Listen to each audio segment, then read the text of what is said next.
এতে বেসন আছে, কাঁচা লঙ্কা আদা কুচানো আছে,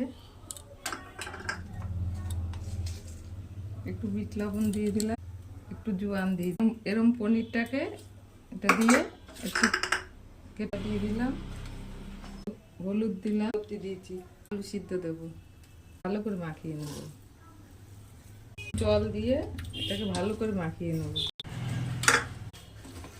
তেল গরম হয়ে কোপ্তাগুলো বানিয়ে নিচ্ছি, মাখানো হয়ে গেছে, তেল গরম হয়ে গেছে, কোপ্তাগুলো তেলের মধ্যে ছেড়ে তুলে নিচ্ছি, দিলাম জিরে ফোড়ন দিলাম, তেজপাতাগুলো দিয়ে দিলাম, ভেজে নেবো লবণে দিচ্ছি, মশলাটা দিয়ে দিলাম, আদা লঙ্কা চালমগজ ধনে জিরে আছে, একটু জল হলুদ লবণ দিয়ে একটু ভালোভাবে কষিয়ে গেছে, এবার জলগুলো দিয়ে দিলাম। পনির কোপ্তা নিরামিষ তরকারি।